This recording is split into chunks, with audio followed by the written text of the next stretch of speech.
Shalom, Israel. This is Raphael coming to you with the lesson, first lesson. Okay, I want to give all praises to Yahweh Bahashem Yahweh Shai, Bahashem Rakah Kadash, Barakatha Yahweh, Barakatha Yahweh Shai, Barakatha Yahweh, Barakatha Yahweh Shai. Okay, now this first lesson I want to speak about was about the seed of Abraham. Okay, and the covenant that the Lord Yahweh established with Abraham, and what that covenant consisted of. Okay, now if you want to open up your Bibles, or if you want to look this up, the first verse I wanted to start off with was Genesis 17, okay, verse 5. Okay, all right, and it starts by saying, "Neither shall thy name any more be called Abram, but thy name shall be Abraham, for a father of many nations have I made thee." Okay, and I will make thee exceedingly fruitful, and I will make nations of thee, and kings shall come out of thee. And I will establish my covenant between me and thee, and thy seed after thee, and their generations, for an everlasting covenant, to be a God unto thee, and to thy seed after thee. Okay, so you can see here where the Lord is establishing his covenant with Abram. Okay, at the time, and later on his name was changed to Abraham. But we can see here in Genesis 17 verse 1, if we want to back up a little further, okay, we can see where Yahweh calls Abram out of the house of his father, okay, and makes that, it starts to establish that covenant with him.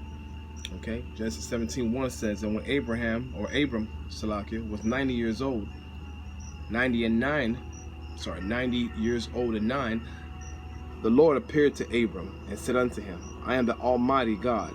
Walk before me and be thou perfect, and I will make my covenant between me and thee, and I will multiply thee exceedingly." Okay, so this is the beginning of the covenant. This is the beginning of Yahweh establishing his covenant with Abram. Okay, and we can see in 17 verse 5 where he changes Abram's name to Abraham. Okay, and in Hebrew you would say Abram, okay, which means exalted father or high father. Okay, and his name is later on changed to Abraham, okay, which means the father of a multitude, chief multitude. Okay, now as Abraham continues on his journey, following Yahweh and doing the will of Yahweh, okay, we can see where he establishes another covenant, when he begins to work on this covenant, okay, between him and Abram and himself. Okay, over here in Genesis 17:9, okay,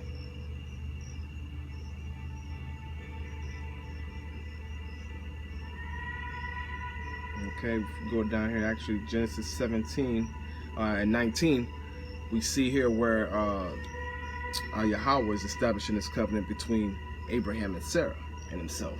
Okay, and it says, "And God said, Sarah thy wife shall bear thee a son indeed, and thou shalt call his name Isaac, and I will establish my covenant with him for an everlasting covenant, and with his seed after him."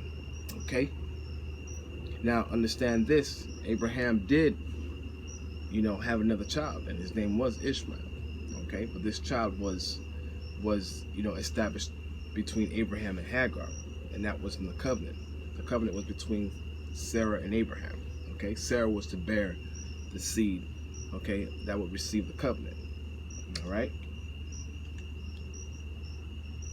Okay, now if we continue on, we'll see here in Genesis 17, as we continue 19 through 21.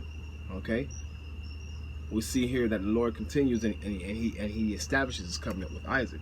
And he says, "And as for Ishmael, I have heard thee. Behold, I have blessed him, and will make him fruitful, and will multiply him exceedingly. 12 princes shall he beget, and I will make him a great nation. But my covenant," which means my contract, okay, all right, "my promise, my covenant will be established with Isaac, which Sarah shall bear unto thee at this time in the next year." Okay, not Hagar or anyone else. His covenant was supposed to come through Isaac, okay, and Sarah was to bear this child Isaac to receive this covenant. Okay. Now, as we look at the descendants of Isaac, we see where Isaac begets Jacob and Esau. Okay, in Genesis 25:24, we can see here the birth of Esau and Jacob. Okay, bear with me. We can get there together. Okay. All right, Genesis 25:24, and it says, "And when her days were to be fulfilled, behold, there were twins in her womb, and the first came out red." Well, we can go back a little further. Okay. In verse 21, it says, "And Isaac entreated the Lord for his wife, okay, because she was barren. And the Lord was entreated of him, and Rebekah, his wife, conceived. And the children struggled together within her." Meaning, the children that were supposed to be born were going at it within her womb, okay? And she said, "If it be so, why am I thus? If I'm supposed to have, bear these children, why am I feeling this way?" And she went to inquire of the Lord, meaning she went to the prophet of the Lord. And the Lord said unto her, "Two nations are in thy womb." Okay, now normally when we see twins coming out of the womb of a mother, we know that those two children, whether it be fraternal or identical twins, that they would be of the same nation. But here we see what the Lord is saying. Okay, two nations are in thy womb. Genesis 17:23. "And two manner of people shall be separated from thy bowels, and the one people shall be stronger than the other people, and the elder shall serve the younger." Okay, now who's the elder? Let's go back. Okay, all right, and it says here in Genesis 25:24, it says, "And when her days to be delivered were fulfilled, behold, there were twins in her womb, and the first came out red all over like a hairy garment, and they called his name Esau." Okay, so we see that Esau was the firstborn. Okay, and after that, came his brother out, and his hand took hold on Esau's heel, and his name was called Jacob. And Isaac was 80 years old when she bare them. Okay, so Esau's the eldest. Okay, and Jacob was the youngest. Okay, all right. Now we see here that okay, and later on we see where where it says here in this previous verse. Let's see here. Okay, it says the elder shall serve the younger. I think it was in 21. Okay, no, 23, Genesis 25:23, Salaki. It says, "And the Lord said unto her, Two nations are in thy womb, and two manner of people shall be separated from thy bowels, and the one shall be stronger than the other people, and the elder shall serve the younger." Okay, and we see down here where Esau, okay, was the eldest.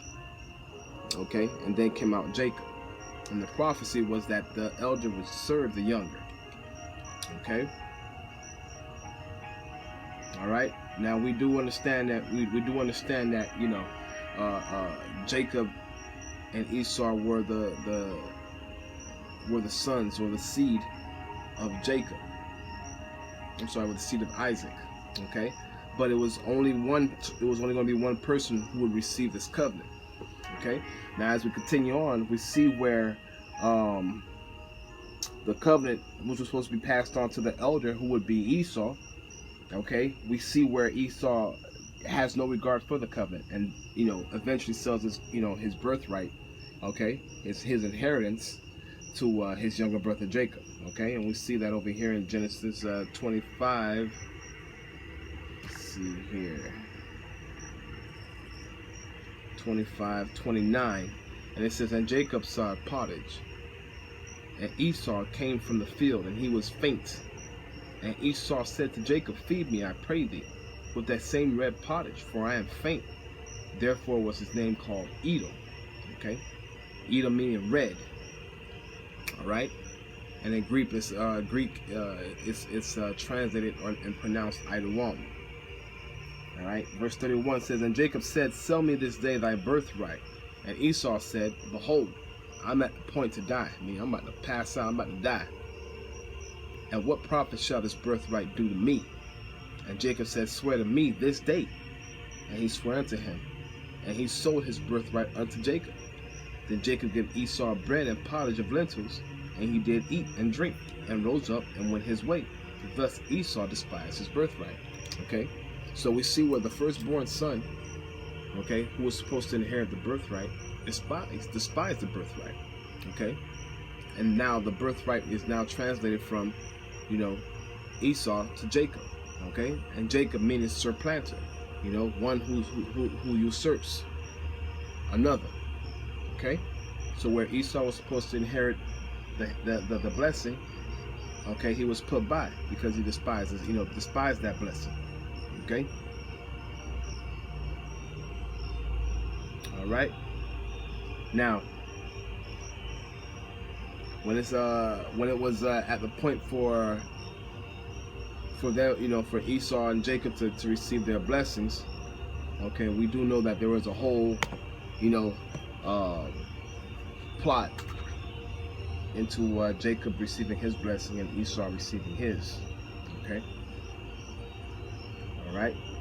But initially, this covenant wasn't initially established. It was established with Abraham, and then from Isaac to Jacob. And we can see here in Genesis 28:10 where we see where the Lord reveals himself unto Jacob, okay, and tells Jacob his plans for him. Okay, this is Genesis 28:10.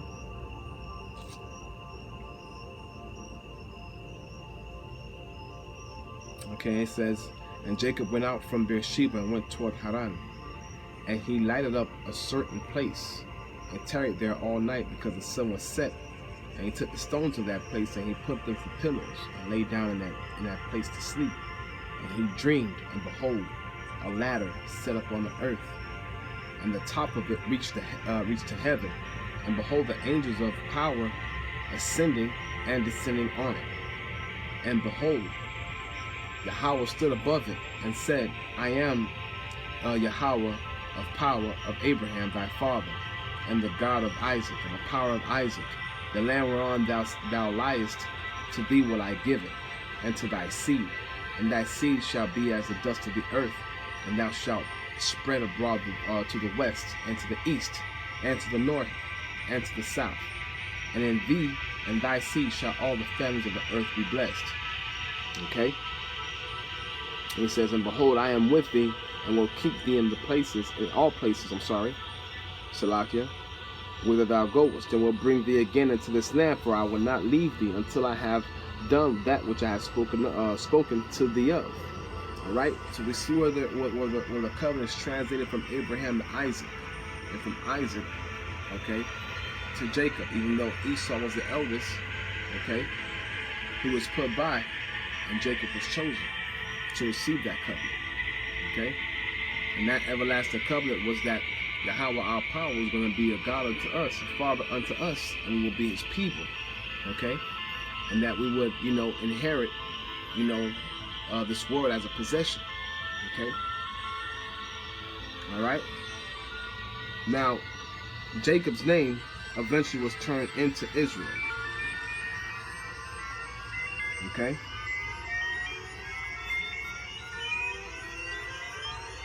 all right. But let's see, it's Salakia. Okay, we can find that easy. Jacob to Israel. Let's see where Jacob's name was turned to Israel.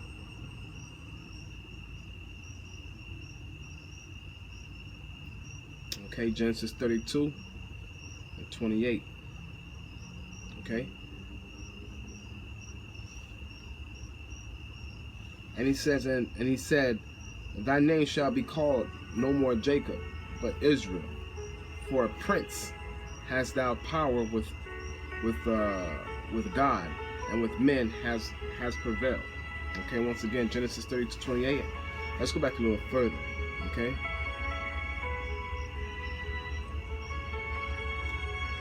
All right. Let's go back to Genesis 32 and 22. Okay. And see the process in which Jacob's name was changed from Jacob to Israel. Okay, because this will give us a better understanding of who the Israelites are. you can only be an Israelite if you come from the house of Israel. Okay. All right. Genesis 32:21. So, soweth the present over before him, and himself lodged that night in the company. And he arose that night, and he took his 2 wives and his 2 women servants and 11 sons, and passed over the ford Jabbok. And he took them and sent them over the brook, and sent over that he had. And Jacob was left alone, and there wrestled a man with him until the breaking of day. Okay, he was wrestling with the angel of the Lord. And when he saw that he prevailed not against him, he touched the hollow of his thigh, and the hollow of Jacob's thigh was out of joint as he wrestled with him. Okay, because Jacob was wrestling with this messenger, with this this angel of Yahweh. And he said, let me go, for the day breaketh. And he said, I will not let thee go, except thou bless me. And he said unto him, what is thy name? And he said, Jacob. And he said, thy name shall be called no more Jacob, but Israel. For as a prince hast thou power with God and with men, and hast prevailed. Okay? All right. So this is, an introduction to, who the Israelites are, who the seed and the covenant was established with. Okay? And once again, was established with Abraham, and from Abraham to Isaac, and from Isaac, okay, to Jacob, and from Jacob to, to his sons, okay, which are later known as the 12 tribes. All right, but we'll go on that in another lesson. With that, I just want to say shalom, brothers, and peace to your elect. Shalom.